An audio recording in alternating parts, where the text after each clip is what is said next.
So, welcome to the channel. I would like to ask, are you tired of that 9 to 5 job? So in this video, we're going to talk about the reasons why you should start your own business. And I have a friend, Zach. Zach owns a media company. So Zach, welcome to the channel today. Well, thank you for having me. Why did you start your own business? I want to be filthy rich. I mean, no, yeah, sure. Making a good pay would be good too. But I've always had this dream to run my own company. I've been my own boss for numerous jobs before. Yeah. I love managing people, and this is something that I'm really passionate about. And so I was like, this is the perfect triple threat. Freedom of owning your own thing. Of course, starting is not easy. In the initial stages, No, it's not. I think you can tell it's not easy. It's really hard work, and no one should lie to you that starting a business is going to be easy, especially in the beginning.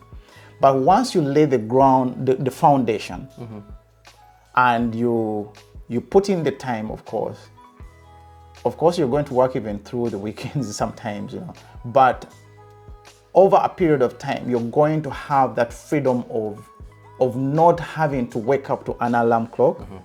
You're not going to have to be rushing to get the train. So there's that freedom when you start your own business. Yeah, it's a really cool freedom in a sense. So you can, some days you can dabble in one area, some days you can, pick up the kids, and if a kid's sick, you're not using up a sick day. You're able to be a present parent. Exactly. You're also able to go and do pretty cool stuff, and without feeling like, oh crap, I'm accountable to someone. But it's not all freedom in the sense of because you have this freedom to make your own decisions, you're also free to make your own mistakes. Yes. There's no one that you can blame other than yourself. Other than yourself, I know. Unless you hire employees, then you can blame them. No, just kidding about that. Yes. So yeah, so there's that freedom, and then there's the aspects of you can set your own goals and objectives, and then you can work with them. And to really experience freedom, you have to be disciplined. You have to keep waking up at your 9 a.m. or you have to be very quick with emails and responses, because there's this illusion that freedom means you can just be reckless and careless. That's not going to build a reputation for a company that's going to last. Yeah. And so actually the irony of being my own boss and doing this is, in one sense, there's less freedom because your company's reputation is built on you.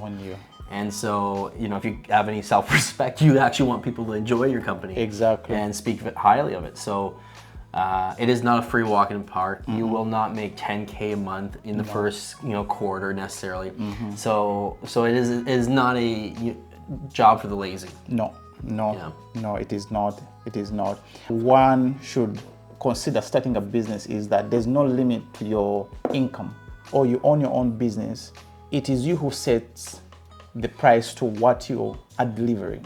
What's neat though is, having started this company up, you're kind of like the new kid on the block. So though I had skills and capabilities and could deliver, people didn't have a brand that they could trust just yet. So the way you had to create a reason for trust was setting your prices kind of really low, based off what you actually know you're worth, in order to get your foot in the door into this market. Yes. And so we were doing jobs that were just, from a financial standpoint, from an hourly standpoint, it's good money, but from a industry standpoint of media, it's terrible. And so we were getting our foot in the door simply because we were the cheapest company on the block. And then we started gaining traction, as you were saying, and we've got our foot in the door, and we're not hiking prices up because we're getting demand so much as we're hiking up prices because now we can say no.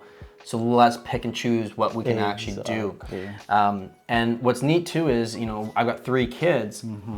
So I was going to use a Canadian expression, example. I was going to say, when my kids start picking up ice hockey, that's quite an expensive hobby. Well, all I've got to do is find an extra couple, probably one extra job, and I've paid for that whole hockey season with that one client. Yes. When I worked at previous jobs, you're set to a regular paycheck, so you've got to make that work.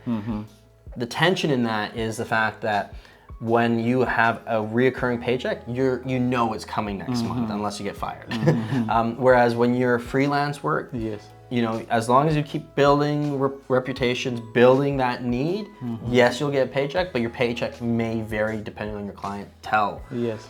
So what we've done to mitigate that is we've actually created kind of like a subscription-based approach to our clients. Is we're not really keen on making a ton of money off one client right away. Rather, we're keen on doing a great job and continuing that relationship, just like Netflix has a subscription. So that, you know, we can bank on, okay, we're gonna keep getting a paycheck from this person, paycheck from this person.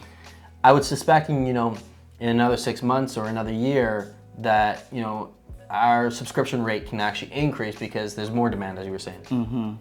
So yeah, and of course, there's something that came to my mind. How do you price your jobs? Is it wise to price them per hour, or is it wise to price them per job? So media is a really interesting and fussy industry. So we price it by the job. We have certain financial thresholds where, you know, sub a certain amount of money, that's not cost effective regardless of how much time. Yeah.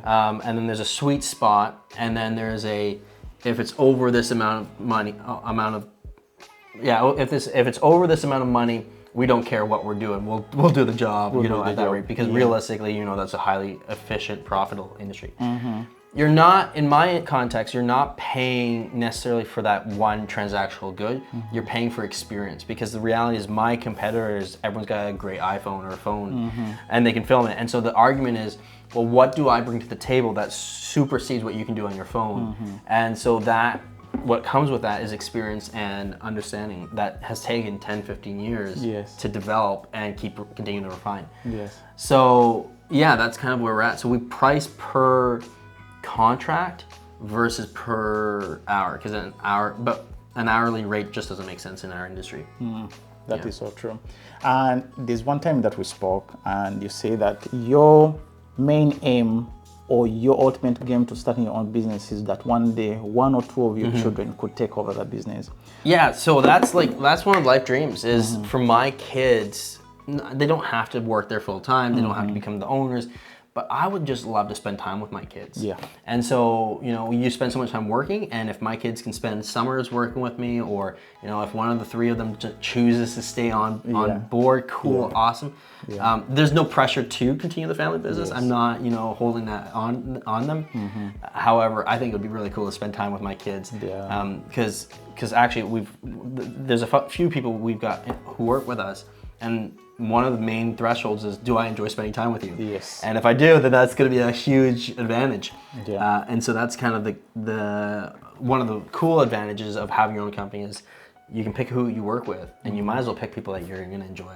Well, I've been senior executive roles and capacities, and they're great and all, but you always have a board that you report to. And obviously someone who's got unlimited power, it becomes a tyrant. That's not what we're talking about here. But I do really enjoy working with people and having the core goal and objective, and then being able to say, hey, this is how we're going to do it, and work together on that. So that's a huge factor.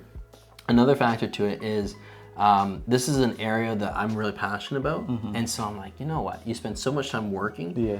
If you can do what you love and get paid for it, it's either the greatest con or the best thing ever. I'm not sure where I'm at on this, but like, to be honest, like I often come back and I'm like, man, I can't believe we just got paid to go fly in a helicopter and have a blast. You're like, you know, like that kind of stuff just, it's a cool. Yeah, that's so thrilling, you know, going into that helicopter. I've seen the video that you did. It's quite amazing. I've never been to one, so you're getting an opportunity doing what you love, and, you know, getting all of these, you know, rides on. It's amazing. And that part's really cool because, like, so I've kind of chosen to do this industry because I've gotten, you know, going to McLaren, like I've gotten going in fun cars, and I've gotten fly. I've been sent to Spain, and we're going to Miami later in the year. Like, we're moving it more and more away from how much money can we get to more how many cool things can we get to go do. So if you're working with people that you enjoy working, you get a paycheck and you get to go do really cool things, and that's counted as work. I'm like, you know what, I've got a lot to be grateful in that department, you know. So that's kind of a huge motivator is and I've done the office work before. I've sat in offices, and there's nothing wrong with that whatsoever. Nothing. It's just inclination was always, okay, how do I do what I want to love That's doing? true. You know, That's true. So that's one of the reasons why one could consider starting a business. You know, job creation. So you create jobs. I think it's a really cool one because it's like you create a culture around you, people who are on the same page, who you enjoy working with, who you're able to help out with by giving them a job. And I think that's extremely rewarding, you know, because you're not just like, if you're in an industry just to make money, you're probably doing the wrong thing. You know, every job is either a service or a good, and at the end of the day, it's about helping people. Yeah, it is. And so, you know, you might as well make your process to helping clients also a way to help co-workers and co-owners. Yeah. Yeah. Another reasons why one should consider starting a business is that you're able to give back. Yeah. You know, Two is when you run your own company, you're able to give, but don't fall into the trap of like, once I become a millionaire, then I can give more. Like, because that's just not a healthy mindset. That is true. That is so true. Generosity is a lifestyle, you know, and it doesn't always have to be financial. It's time, you know, it's caring for people, it's taking care of people. It's how you operate your business as well. So, you know, if you're looking at it from a sense of, oh, I've got 3 kids, I've got a lot of going on, stuff like that, it's kind of a cool one because, yeah, you can choose when you work and stuff in one sense. Like, so I do a lot of editing once the kids are asleep. Yeah. And that's pretty cool. But the other thing is, you know, like, if you've got too much freedom, you're probably not a successful business either. Like, you look at any successful CEO, they're not actually super laid back. They're actually very, very disciplined in this matter, because and that gives them freedom, right?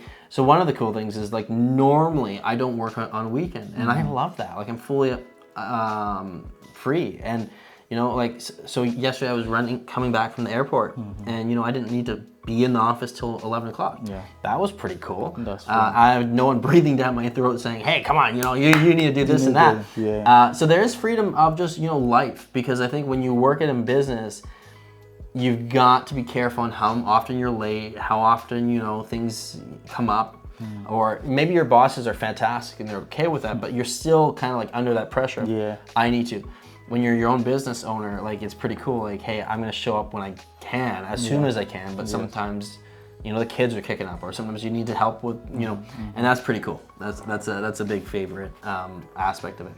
So I think another one is you've got creative expression. So when you start a company, you're probably interested in whatever you're wanting to start your company in. And what's neat about it is you'll do market research, you'll learn about it, but what's cool is no one can be you. And so you have your own independent fingerprint. Yes. And what that means, you can have your own approach. Yes. So, you know, there's this trap of looking at other companies and being like, oh, I need to do it like them. Sure, to a degree, do it that way. But actually what's really cool is you can change it around, approach it a bit differently. So one of my hallmarks to every piece of content I do has at least one short second of black and white photography, a video, a scene in it, and that's just my kind of my sign off on every product. Now, sometimes it doesn't work with the client. The client's like, no, we don't want it in black and white. I'm like, okay, cool, but that's the sign off that we do. Like, so, and then at the end of a year, I do a recap of the whole year using all the black and white clippets from all the different videos. So there's creative expressions you can do in this, right? And being in media and marketing, you know, it's an industry full of creativity. And so one of our clients we're working with, their product is pretty simple. Like, it's a black bottle or a white bottle. And the instruction we've been given is movement. Yeah. Well, what we've got is we've got to figure out, okay, how do we show these pretty simple designs in a way that really talks about how good this product is, but that hasn't already been done. And marketing is a very saturated, creative industry, so it's like, oh wow, like that really pushed us. So we'll sometimes sit in our studio and we'll be working on like one photo or one like second of a video for the better part of a full day. And the creativity is you get to have this kind of investment in your own passions and not feel guilty about it. And sure, we get frustrated at times over that because sometimes that, you know, we'll put a whole day, we get that one angle, that one scene that looks good. But then it's like, oh, we're not even going to use that scene because it just doesn't hold to the brand. So for us, I think it's a really cool creative outlet. Yeah. And it means that every day I'm coming into the office, it's something different. Yes. You know, I'm never getting bored by a product. So another reason why one should consider starting their own business is that you control your own destiny.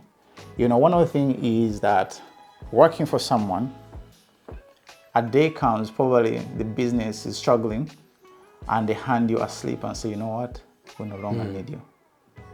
And then you have now to think, what are you going to do next?